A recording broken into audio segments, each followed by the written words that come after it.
Ooh, that's some collections. Exotic. Ooh, the Osteo-Striga is a submachine gun, and it's obtained by shaping it at the relic in the Enclave on Mars. Fires a stream of sentient projectiles. Is its intrinsic. Toxic projectiles that track the targeted enemy, and then toxic overload, landing a final blow or multiple precision hits triggers a burst of that poison nearby enemies. Ooh, that's a pretty cool. It looks pretty cool as well. It looks cool. I will say that. It kind of reminds me of like Tarabar. Like a mixture between Recluse and Tarabar. Like if, yeah. Armor. What is new armor? Osmium Antsy gloves. They're a stasis elemental glove to start with. Oh yeah, they're a stasis exotic. Your cold snap grenades have an additional charge that recharges quicker on direct impact, and the seeker spawn from cold snap grenades travels further. Oh, that's going to be broken for PvP. Every warlock's going to be running the Osmiomancy gloves. And then there are some boots, second filaments. Devouring Rift. Oh wow, casting an Empowering Rift will grant you Devour. Damage dealt by you and your allies from within your Empowering Rift will disrupt combatants. Oh wow. I bet that will work well with Well. Because the Well is classed as an Empowering Rift as well. So I wonder if that will actually give Devourer along with the Well of Radiance and also give the disruption on enemies. That would be interesting. So that will be gotten from a lost sector as well, because it's legs. All like the new exotics and stuff are all gotten from lost sectors. So legs and arms for the warlock. What are you guys? What do you guys get? Let's have a look, shall we? Blight Ranger. Right, okay, you got a Blight Ranger. That's new.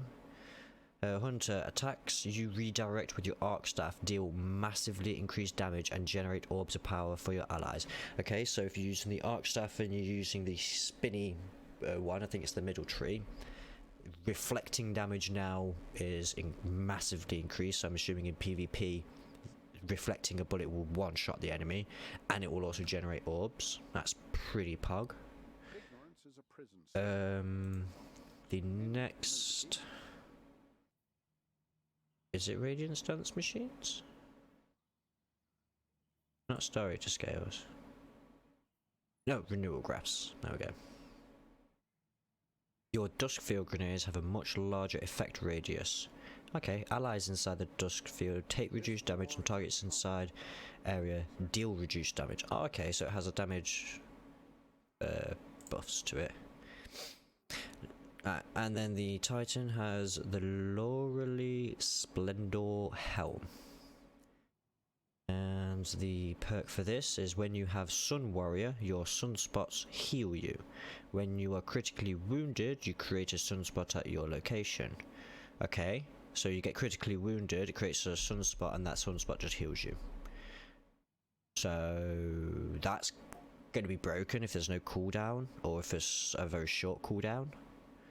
It looks awesome. That's an awesome looking exotic, but that could be really broken for Titans. That's basically like a Devour perk. And then you got the Hoarfrost Z, a chest plate for stasis. Okay, when using the stasis subclass, your barricade becomes a wall of stasis crystals that slows nearby targets when created. Standing behind this barricade will grant you and your allies increased weapon reload speed, stability, and range. So all of them have a new stasis exotic, a stasis specific exotic, and this new submachine gun exotic looks pretty cool. I also forgot to go into here, into the energy one, because there are other ones. We've got the 3 elemental glaives. We've got the arc, the void, and the solar, which they do all have different abilities. Lightning Seeker. So it's still got the edge of concurrence, which is the hybrid melee range polearm with a frontal shield, generates energy and dealing range damage. So that is still the same on all of them, but it's the traits that are different. So Lightning Seeker, press R when any weapon energy is full. Consume it before firing to make your next shot track targets across the ground and unleash chain. Oh, okay. So chain damage and tracks for the arc. With Void has same intrinsic, but it has remote shield. So you press R when weapon energy is full. Consume it before firing your next shield. So consume it before firing your next shot to make your next shot deploy protective shield on impact. So I'm assuming you hit the enemy. Yeah, because it's called remote shield. Okay, yeah, you hit the enemy and it gives you a shield. So it gives you an over shield if you can hit the enemy. Did it say it tracked? I'm pretty sure it said it tracked. Just double check. Yes, Guardian, by all means. Make sure not shut. No, it does not track, so you still have to make it. You just have to hit it. Same intrinsic on the solar, but this time we have Restorative Turret. So you press R when weapon energy is full. Consume it before firing to make your next shot deploy a healing turret on impact. That's pretty pog. Then we also have an exotic grenade launcher. So far we've got 4 new exotic weapons. 5, sorry, because we've got 3 glaives, the SMG, and then this grenade launcher. A void grenade launcher with an intrinsic of Trinary Vision. It's a one-shot handheld grenade launcher. Projectiles release a fan of 3 energy waves on contact with the ground. Oh my god, it's a waveform. It's a waveform, but tripled. Why can't this have been solar? Oh, come on, Bungie. Why can't this have been solar? So I could go back to a good Warmind build and having a solar wave grenade launcher, because I accidentally broke my very last one down. And obviously Season of the Chosen, no, whichever one it was, one back with Osiris and that stupid time thing event. I swear it was just called Retribution, their gun was. But it gets the fundamental. Ooh, ignore me. Okay, this has the Borealis perk. You press R and you can change the weapon's damage type between solar, arc and void, cycling between them. So you can make this a solar wave frame. Oh my god, okay, Dead Messenger might be a new POG ad clear weapon. It might be just one of the best ad clear weapons in the game, because you can swap its element. You can run a Warmind build with it very easily using the solar. So yeah, you could do stupid ad clear with this probably. Do we have, and there's an unknown one.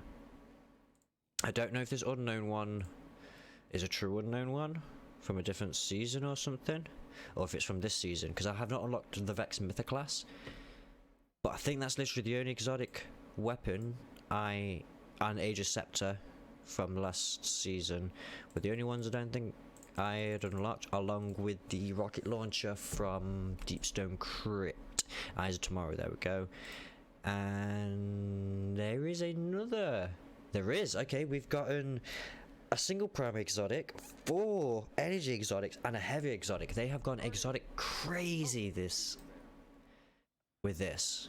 And we've got the Parasite. It kind of looked like the Colony, but it's not the Colony. We have intrinsic trait of Worm's Hunger. This weapon fires hive worms which explode on impact. The size and damage of the explosion scales with the number of enemies you've defeated just before firing this weapon. Okay, and then its trait that goes with the intrinsic is Worm Byproduct. Taking damage from your own worm projectile detonation empowers your weapons for a short time. So you want to get damaged by this gun.